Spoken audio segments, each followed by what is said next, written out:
Exercise 10.4 का question number 2 देखते हैं। सेकंड क्वेश्चन में आपको दिया हुआ है, if two equal chords of a circle intersect within the circle prove that the segments of one chord are equal to corresponding segments of the other chord.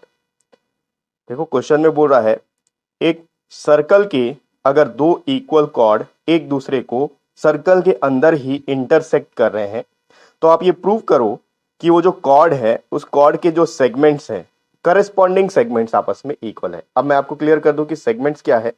देखो cord, दो equal cord है, दोनों एक दूसरे को intersect कर रहे हैं, तो इंटरसेक्टिंग पॉइंट पे आप एक साइड एक सेगमेंट बन जाएगा, दूसरे साइड दूसरा सेगमेंट बन जाएगा। लाइन सेगमेंट आप जानते हो क्या होता है, दो पॉइंट के बीच का डिस्टेंस, वही चीज है।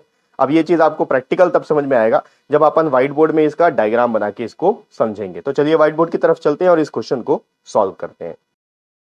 देखो क्वेश्चन में जो बोल रहा है उसके अकॉर्डिंग पहले अपन एक डायग्राम कंस्ट्रक्ट करते हैं। क्वेश्चन में बोल रहा है कि एक सर्कल के दो इक्वल कॉर्ड्स हैं। आप सपोज ये सर्कल है, इसका सेंटर पॉइंट है, इसमें दो कॉर्ड्स हैं जो आपस में इक्वल है। तो मैं यहां से ड्रॉ कर लेता हूं, ये एक सर्कल हो गया, और यहां से ड्रॉ कर लेता हूं ये दूसरा सर्कल।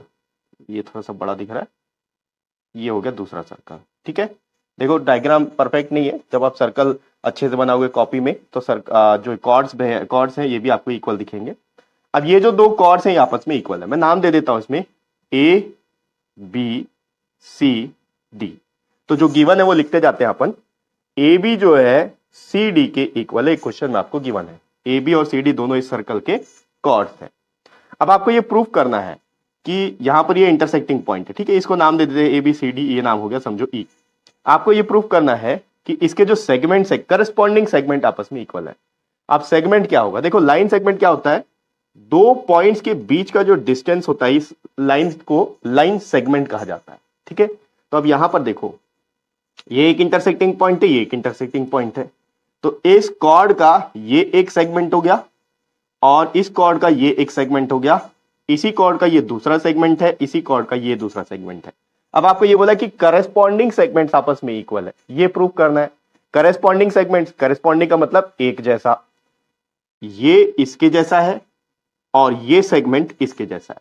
ठीक है, तो आपको समझ में आ गया आपको प्रूव क्या करना है। आपको प्रूव करना है कि ए ई सी ई के इक्वल है और डी ई बी ई के इक्वल है। मैं यहां लिख लेता हूं, टू प्रूव, आपको प्रूव करना है कि सी ए ई जो है ए ई सी ई के इक्वल है और डी ई जो है डी ई ये बी ई के इक्वल है। ठीक, तो इसको प्रूव करने के लिए हम लोग यहां पर कुछ कंस्ट्रक्शन करेंगे। क्या कंस्ट्रक्शन करेंगे, सेंटर पॉइंट से इन दोनों कॉर्ड्स पे परपेंडिकुलर लाइन ड्रॉ करेंगे। तो सपोज यहां पर मैं ड्रॉ कर लेता हूं, ये एक परपेंडिकुलर लाइन हो गया और इसमें भी एक परपेंडिकुलर लाइन ड्रॉ कर लेते हैं। ये सेंटर पॉइंट ओ है, नाम दे देते हैं इसको, ये नाम दे देते हैं एम, इसको नाम दे देते हैं एन। तो परपेंडिकुलर है का मतलब क्या है, ये 90 डिग्री का एंगल है दोनों ही तरफ। ठीक है, और इसमें एक और कंस्ट्रक्शन अपन को करना पड़ेगा, ये ओ ई को ज्वाइन करना है, तो मैं ओ ई को भी ज्वाइन कर लेता हूं। ठीक, कंस्ट्रक्शन लिख लेते हैं। कंस्ट्रक्शन हमें किया है, ड्रॉ, क्या किया है, O M perpendicular to A B. ये जो ओ एम है ए बी के ऊपर परपेंडिकुलर है और ओ एन जो है सी डी के ऊपर परपेंडिकुलर है। O N perpendicular to C D. इसके अलावा एक चीज और है, ज्वाइन ओ एन, ओ और एन को हमने ज्वाइन कर लिया है।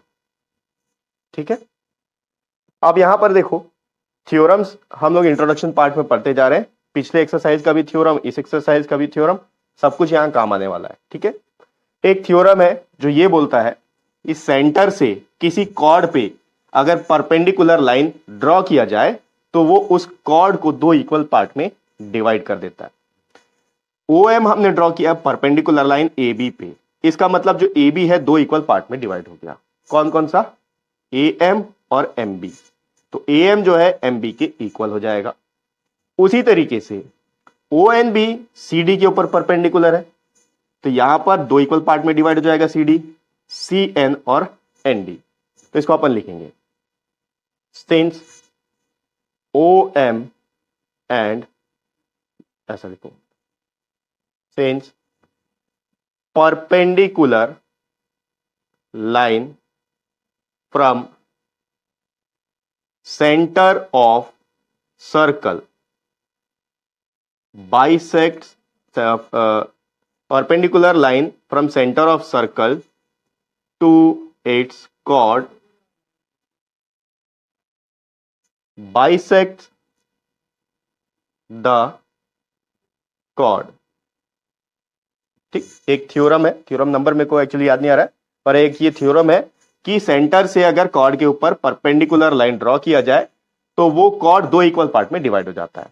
आप लिखोगे देयरफॉर, यहां पर ए एम जो है, A M is equals to M B and C N is equals to N D. आप चाहो तो इसको यहां नीचे भी लिख सकते हो, ठीक है। अब ये तो हो गया, इसको हमने इक्वल किया है, किसको, इसको और इसको इक्वल किया है। हम लोगों को प्रूव क्या करना है, हम लोग को प्रूव करना है कि ये ए ई जो है सी ई के इक्वल है और डी ई जो है बी ई के इक्वल है। तो इसके लिए अब हम लोग क्या करेंगे, पहले ये वाले ट्राइंगल को इस वाले ट्राइंगल के कॉन्ग्रेंट शो करेंगे। देखते जाओ क्या हो रहा है। In triangle O M E and triangle O N E, दोनों को कॉन्ग्रेंट प्रूफ करना बहुत ही आसान है। देखो एक और थ्योरम यहां पर यूज हो जाएगा कि जब दो कॉर्ड्स इक्वल होते हैं तो सेंटर से उन दोनों कॉर्ड्स का डिस्टेंस इक्वल होता है। ठीक है, ये इसी एक्सरसाइज के पहले मैंने आपको बताया थ्योरम कि अगर एक सर्कल के दो कॉर्ड्स आपस में इक्वल है तो सेंटर से उन दोनों कॉर्ड्स का डिस्टेंस इक्वल होता है। इसका मतलब ये जो ओ एम है ओ एन के इक्वल होगा। उसके अलावा एक चीज और है, ये जो एंगल आप देख रहे हो ये 90 डिग्री का है और इस ट्राइंगल में ये एंगल 90 डिग्री का है। तो पहले एंगल लिख लेते हैं, angle O M E is equals to angle O N E. क्यों है, ईच 90 डिग्री, दोनों 90 डिग्री के। इसके बाद ओ एम और ओ एन आपस में इक्वल है, ये तो मैंने आपको बता ही दिया, या ओ ई ले लो, क्योंकि देखो ओ ई जो है दोनों ही ट्राइंगल में कॉमन है, O E is equals to O E. मैं ऐसा क्यों लिख रहा हूं अभी मैं आपको एक्सप्लेन करूंगा, यहां पर है कॉमन। इसके बाद आप लिख लेते हैं O M and O N, O M is equals to O N. यहां पर आप रीजन लिखोगे equal chords are equidistant from centre. जो दो कॉर्ड्स हैं अगर वो दोनों आपस में इक्वल है तो सेंटर से इक्वल डिस्टेंस पे होते हैं। तो देखो ये इस कॉर्ड का सेंटर से डिस्टेंस ओ एम, इस कॉर्ड का सेंटर से डिस्टेंस ओ एन, ये दोनों आपस में इक्वल हो गए। अब मैं आपको बता रहा हूं O E is equals to O E, बीच में मैं क्यों लिखा हूं, देखो ये एक राइट एंगल ट्राइंगल है क्योंकि यहां 90 डिग्री फॉर्म हो रहा है। तो इसको मैं कौन से रूल से कॉन्ग्रेंस प्रूफ करूंगा, ये देखो ये राइट एंगल का आर हो गया। उसके बाद ओ ई, देखो ओ ई राइट एंगल के ऑपोजिट साइड वाला, 90 डिग्री के ऑपोजिट साइड वाला जो साइड होता है उसको हम लोग हाइपोटेनस बोलते हैं। तो ये हो गया एच, और ये एक तीसरा साइड हो गया कोई सा, O M O N S. तो आपको याद होगा दो राइट एंगल ट्राइंगल अगर आपस में कॉन्करेंट है तो आर एच एस रूल से आप उसको कॉन्करेंट प्रूफ कर सकते हो। यहां तीन चीज इक्वल आ चुका है, therefore triangle O M E is equals to triangle O N E by R H S congruence rule. अगर दो ट्राइंगल आपस में कॉन्करेंट हो तो उनके करेस्पॉन्डिंग पार्ट्स आपस में इक्वल होते हैं बाई सीपीसीटी। ये दो ट्राइंगल अभी हमने कॉन्करेंट प्रूफ किया है। तो यहां देखो इस ट्राइंगल का एम ई जो है इस ट्राइंगल के एन ई के इक्वल हो जाएगा। यहां लिख सकते हो so M E is equals to N E by C P C T, corresponding parts of concurrent triangle. अब यहां पर इसको एक काम करते हैं, इसको इक्वेशन नंबर भी दे सकते हो या फिर आप डायरेक्ट भी सॉल्व कर सकते हो।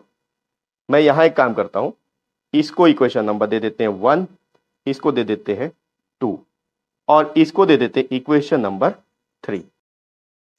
अब आप देखो यहां पर आपको क्वेश्चन में गिवन था दो कॉर्ड्स आपस में इक्वल है, यानी कि ए बी और सी डी आपस में इक्वल है। अगर ए बी सी डी आपस में इक्वल है तो उनका हाफ भी आपस में इक्वल होगा। मैं लिख लेता हूं A B is equal to C D, ठीक है, ये आपको गिवन है क्वेश्चन में। तो इनका जो हाफ है वो भी इक्वल होगा। Half of A B is equal to half of C D, यहां देयरफॉर करके लिख लेते हैं। अब ए बी का हाफ क्या होगा, देखो यहां पर जब हमने परपेंडिकुलर ड्रॉ किया तो ए बी दो इक्वल पार्ट में डिवाइड हो गया। कैसे हुआ, ए एम और एम बी इक्वल हो गया था इक्वेशन फर्स्ट में। तो मैं बोल सकता हूं हाफ ऑफ ए बी जो है ए एम हो सकता है। तो मैं लिख सकता हूं यहां A M is equal to half of C D. देखो सी डी यहां पर ओ एन परपेंडिकुलर है तो सी एन और एन डी आपस में इक्वल है, तो मैं ऊपर से सी एन को ले लेता हूं, ये भी हाफ है सी डी का, यहां आ गया सी एन, ठीक है। तो एक काम करो, यहां पर इक्वेशन नहीं देते अपन, इसको हटा देते हैं। ये तो हमने इक्वल शो कर दिया था कि ये आपस में इक्वल है, इसको देते हैं अपन इक्वेशन नंबर फर्स्ट। अब यहां देते हैं equation number second. Equation first और इक्वेशन सेकेंड को अगर आप ऐड करो तो देखो क्या आएगा, यहां पर एम ई, ये एम ही है, ए एम, ये ए एम, ये मिल गया। राइट साइड एन ई, ये एन ही है, और सी एन, ये है सी एन। तो देखो क्या होगा, adding equation first and second, first और सेकेंड को ऐड करेंगे तो क्या मिलेगा, M E plus A M, यहां का एम ई यहां का A M is equals to यहां का एन ई प्लस यहां का सी एन। अब देखो एम ई और ए एम को आप ऐड करो तो ए ई बन जाएगा, ए ई इज इक्वल टू ये एम है, ठीक है, एन ई और सी एन, इन दोनों का ऐड करने से सी ई बन जाएगा, सी ई। तो पहला चीज तो प्रूव हो गया, ए ई और सी ई आपस में इक्वल है। अब यहां पर प्रूव करना है कि डी ई और बी ई भी आपस में इक्वल है। तो यहां देखो ये है डी ई, ये है बी ई। हमने प्रूव किया है कि एम बी जो है सॉरी यहां पर हाफ ऑफ ए बी जो है सी डी के हाफ ऑफ सी डी के इक्वल है। तो यहीं से आप एम बी और सी एन को सॉरी एन डी को भी इक्वल ला सकते हो, क्योंकि ए बी का हाफ अगर ए एम होता है तो एम बी भी हाफ होता है। तो यहां पर भी आप चाहो तो कर सकते हो इसी के बाद कि एम बी जो है ये एन डी के इक्वल है, ठीक है। आप चाहो तो इसको कॉमा करके दे सकते हो, ये भी सेकंड इक्वेशन में आ जाएगा, या फिर आप इसको इक्वेशन नंबर थर्ड भी दे सकते हो, ये इक्वेशन नंबर थर्ड है।